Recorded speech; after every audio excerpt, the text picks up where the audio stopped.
There's one type of question that you can ask to make yourself more likable in conversations.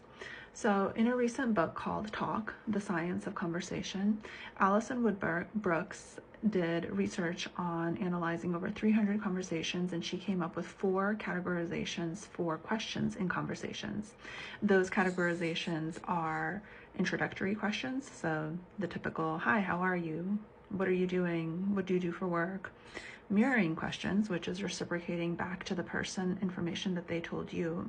So, my weekend was good. How was your weekend? You mentioned that your weekend was good. My weekend was really busy, things like that. Topic switching questions, where you're switching topics altogether.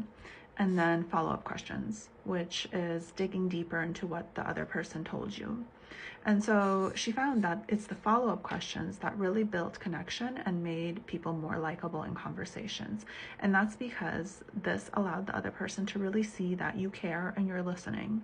Because in order to ask a follow-up question, you actually do need to be listening and you do need to care somewhat. And so follow-up questions are things like, oh, your weekend was busy. What did you end up doing? What made it so busy?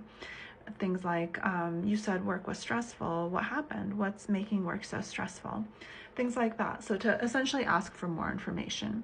And the reason that this is sort of an interesting finding is because for a long time we thought it was the mirror questions that really facilitated more connection, kind of reciprocating back to people what they were saying, like, oh, you said work was stressful, and kind of ending it like that.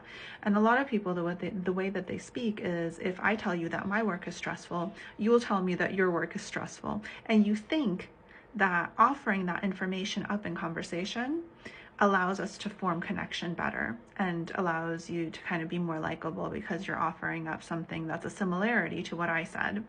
But in actuality, that's not the case. So if you want to make your connections deeper, make yourself more likable in conversations, you're going to actually ask those follow-up questions. You're not going to offer a piece of information about yourself. You're going to go deeper into what that other person said. So hope that helps, and I hope that makes your conversations better.